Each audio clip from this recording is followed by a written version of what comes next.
ರಾಮ ಮಂದಿರವನ್ನು ನಿರ್ಮಿಸುವ ಮೂಲಕ ನರೇಂದ್ರ ಮೋದಿಯವರು ಇಡೀ ಜಗತ್ತಿಗೆ ಸಂದೇಶ ಕೊಟ್ಟಿದ್ದಾರೆ. ಈಗ ರಾಮನ ವಿಚಾರ ಜಗತ್ತಿಗೆ ತಲುಪಿಸಲು ಮತ್ತೊಮ್ಮೆ ಪ್ರಧಾನಿಯಾಗಬೇಕು ಎಂದು ನಮ್ಮ ಬ್ರಿಗೇಡ್ ಸಂಸ್ಥಾಪಕ ಚಕ್ರವರ್ತಿ ಸೂಲಿಬೆಲೆ ಸಿದ್ದಾಪುರದಲ್ಲಿ ಹೇಳಿದ್ದಾರೆ. ಸಿದ್ದಾಪುರ ಪಟ್ಟಣದ ನೆಹರು ಮೈದಾನದಲ್ಲಿ ನಮೋ ಬ್ರಿಗೇಡ್ ವತಿಯಿಂದ ಆಯೋಜಿಸಿದ್ದ ನಮೋ ಭಾರತ ಕಾರ್ಯಕ್ರಮದಲ್ಲಿ ಉಪನ್ಯಾಸ ನೀಡುತ್ತಾ ಮಾತನಾಡಿದ ಅವರು, ನಮ್ಮ ದೇಶ ಹೇಗೆ ಇರಬೇಕು ಎಂದು ಕನಸು ಕಾಣುತ್ತಿದ್ದ ಲಕ್ಷಾಂತರ ಜನರ ಕನಸನ್ನು ಮೋದಿಯವರು ನನಸು ಮಾಡಿದ್ದಾರೆ ಎಂದು ಹೇಳಿದ್ರು. ಅವರೊಬ್ಬರದ 56 ಇಂಚಿನಿದೆ ಅಲ್ಲ ರೀ, ನನ್ನೆಯದೇ ಮತ್ತು ನಿಮ್ಮೆದೇನು 56 ಇಂಚಿಗೆ ಮಾಡಿರೋದು ನರೇಂದ್ರ ಮೋದಿಯವರು ಅಂತ ಅರ್ಥ ಮಾಡ್ಕೊಳ್ಬೇಕಾದಂತ ಅಗತ್ಯ ಇದೆ ಮಿತ್ರ.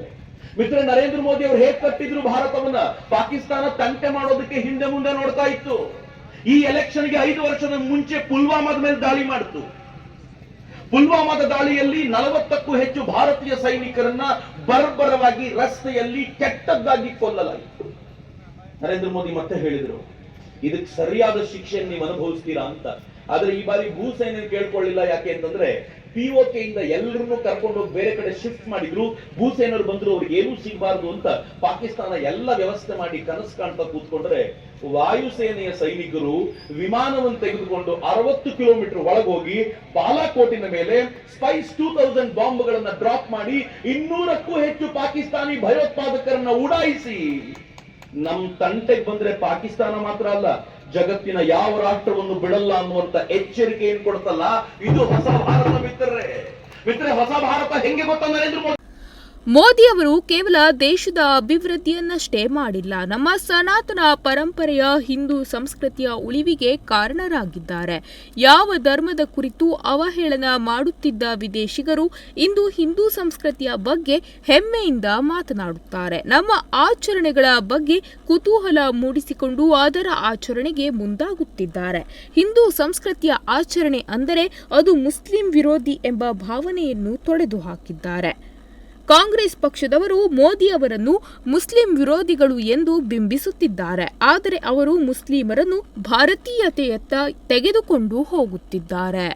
ಭಾರತ ತಂಟೆ ಮಾಡಿದ್ರು ಉಡಾಯಿಸ್ಬಿಡ್ತಾರೆ ನನ್ನ ಅಂತ ಈ ಹೊಸ ಭಾರತದ ಕಲ್ಪನೆ ಇದೆಯಲ್ಲ, ಅದನ್ನು ಕಟ್ಟಿಕೊಟ್ಟಿದ್ದು ನರೇಂದ್ರ ಮೋದಿ. ಮಿತ್ರ, ಇವತ್ತಿದೆ ನರೇಂದ್ರ ಮೋದಿ ಅವರು ಪಾಕಿಸ್ತಾನದ ಒಳಗಿರುವಂತ ಭಯೋತ್ಪಾದಕರನ್ನ ಹುಡುಕಿ ಕೊಲ್ಲುವಂತ ಅನ್ನೋನ್ ಗನ್ಮ್ಯಾನ್ಗಳನ್ನ ಸೃಷ್ಟಿ ಮಾಡಿದ್ದಾರೆ. ಹೇಗೆ ಕೊಲ್ತಿದ್ದಾರೆ ಗೊತ್ತೇನು?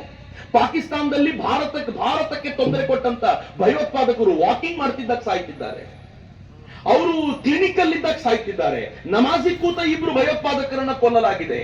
ಅವರು ಊಟ ಮಾಡ್ತಿರುವಾಗ ಸಾಯಿಸ್ತಾ ಇದ್ದಾರೆ. ಮುಸ್ಲಿಂ ರಾಷ್ಟ್ರಗಳು ಮೋದಿ ಅವರನ್ನು ತಮ್ಮ ಸ್ನೇಹಿತನೆಂದು ಕರೆಯುತ್ತಿದ್ದಾರೆ, ತಮ್ಮ ರಾಷ್ಟ್ರದ ಅತ್ಯುನ್ನತ ಗೌರವವನ್ನು ನೀಡುತ್ತಿದ್ದಾರೆ. ಮುಸ್ಲಿಮರು ಇದನ್ನು ಮನಗಾಣಬೇಕು. ಇದು ಕೇವಲ ಲೋಕಸಭಾ ಚುನಾವಣೆಯಲ್ಲಿ ಮೋದಿ ಅವರನ್ನು ಪ್ರಧಾನಿ ಮಾಡುವ ಚುನಾವಣೆಯಲ್ಲ, ದೇಶದ ಅಳಿವು ಉಳಿವಿನ ಚುನಾವಣೆ. ನಮ್ಮ ವೈಯಕ್ತಿಕ ಪ್ರತಿಷ್ಠೆಯನ್ನು, ಲಾಭವನ್ನು ಪಕ್ಕಕ್ಕಿಟ್ಟು ಚುನಾವಣೆ ಮಾಡಬೇಕು. ಮೋದಿ ಅವರನ್ನು ಬೆಂಬಲಿಸುವ ಅಭ್ಯರ್ಥಿಯನ್ನು ಗೆಲ್ಲಿಸುವ ಮೂಲಕ ಮೋದಿ ಅವರನ್ನು ಮತ್ತೊಮ್ಮೆ ಪ್ರಧಾನಿ ಮಾಡಬೇಕು ಎಂದು ಕರೆ ಕೊಟ್ಟರು. ದಿವಾಕರ್ ನಾಯ್ಕ್, ನುಡಿಸಿರಿ ನ್ಯೂಸ್, ಸಿದ್ದಾಪುರ.